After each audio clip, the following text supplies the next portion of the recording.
Social media की क्षितिज पर भारत के पहले ऑनलाइन न्यूज चैनल शुभ समय में आप सभी का स्वागत है। नमस्कार, मैं हूं समृद्धि। इस समय आप देख रहे हैं शुभ समय। आइए हम पहली खबर देखते हैं। भिवंडी का पावरलूम संकट में।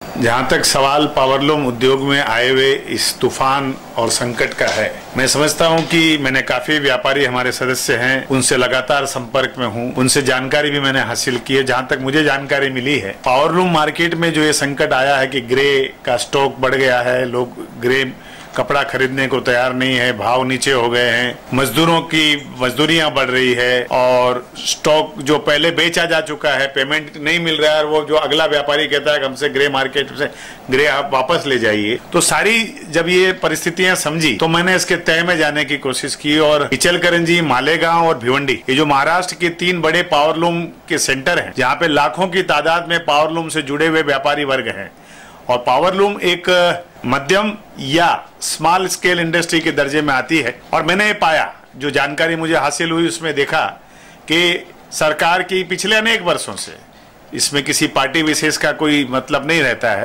पार्टी एक अलग चीज है, सरकार की नीतियां जो है ढुलमुल नीति होने की वजह से, स्पष्ट नीति नहीं होने की वजह से, आयात निर्यात की हो, चाहे वो सूत के संदर्भ में हो। अब जैसे यहाँ सूत की बात आई तो मैं आपको बताऊं कि ये पावरलूम संकट का सबसे बड़ा कारण जो मेरी नजर में है वो है सूत बाजार में भावों का अचानक उतार चढ़ाव होना। कभी 20%, 25% तक का फ्लक्चुएशन एक 2 दिन में मार्केट में हो जाता है।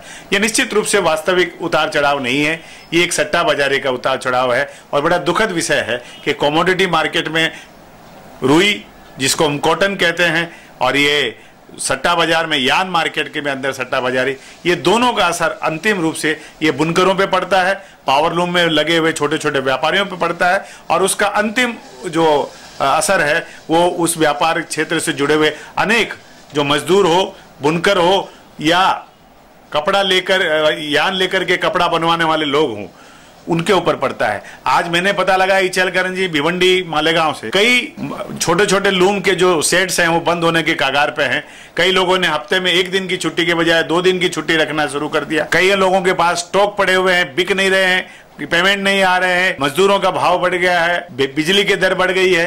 ये सारी परिस्थितियों को देखते हुए हम एक नतीजे पे पहुंचे और एक मारवाड़ी सम्मेलन, चूंकि एक व्यापारियों की प्रतिनिधि संस्था है, मैं बहुत तहे दिल से करबद्ध प्रार्थना करना चाहता हूं राज्य सरकार के मंत्री, विशेषकर वस्त्रोद्योग मंत्री चंद्रकांत पाटिल जी या अन्य उनके साथियों से, अधिकारियों से, कि इस पावरलूम उद्योग को जो ये संकट से जूझ रहा है उसमें कृपा करके अति शीघ्र अपना ध्यान दें और उचित कदम उठाएं जिससे इन व्यापारियों को बचाया जा सके।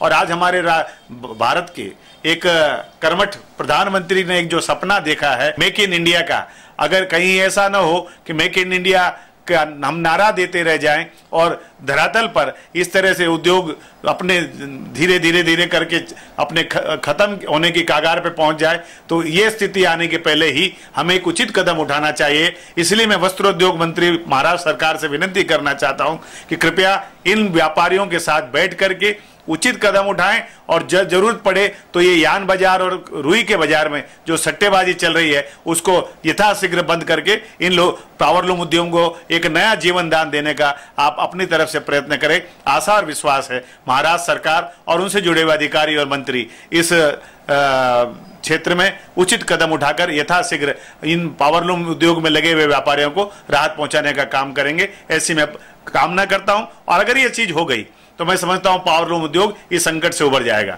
धन्यवाद। रुई की सट्टाखोरी अपना वायदे में से निकल जाए तो ऑटोमेटिकली भाव कम हो जाएंगे और सबको फायदा होगा उसके, क्योंकि रुई के भाव कभी भी कुछ भी बढ़ सकते हैं। MCX में होने के कारण कभी भी कुछ भी भाव हो सकते हैं। उसके कारण यान भी बढ़ाते हैं, यान बढ़ाने के कारण सबको इफेक्ट आ रहा है। ट्रेडिंग करने वालों को नुकसान है, क्योंकि कभी 2 रुपया मीटर बढ़ जाता है, कभी 1 रुपया मीटर घट जाता है, तो ट्रेडिंग भी कैसे कर सकता है कोई आदमी। सरकार को यही कहना चाहते हैं कि रुई की सट्टाखोरी बंद करो, यान वालों की जो दादागिरी है जो वो बंद करो। गवर्नमेंट अगर टेक्सटाइल की पॉलिसी अच्छी बनाए तो सब आदमी संभल सकते हैं। आज भिवंडी में कितने आदमियों को रोजगार मिल रहा है, उसका कोई गवर्नमेंट कुछ सोच नहीं रही है। इलेक्ट्रिक के बिल टोरेंट पावर वाला जब मर्जी होता है 50-60 पैसा रुपया यूनिट बढ़ा देता है, उससे भी बहुत प्रॉब्लम हो रही है। हम लोगों की कॉस्टिंग सब बढ़ती जा रही है। हमारा तो एक यही है कि एक तो यान और कपास की सट्टाखोरी बंद होगी ना, वो हिसाब से आगे का लूम का प्रोसीजर रहेगा, अदरवाइज ये लूम बंद होने के कगार पे ही है। दूसरा, अगर यही हालात रहे ना तो 10 साल पहले भिवंडी के लूम किलो के भाव में बिके थे। 10 साल पहले की बात, लोकन के भाव में ये लूम्स बिके थे।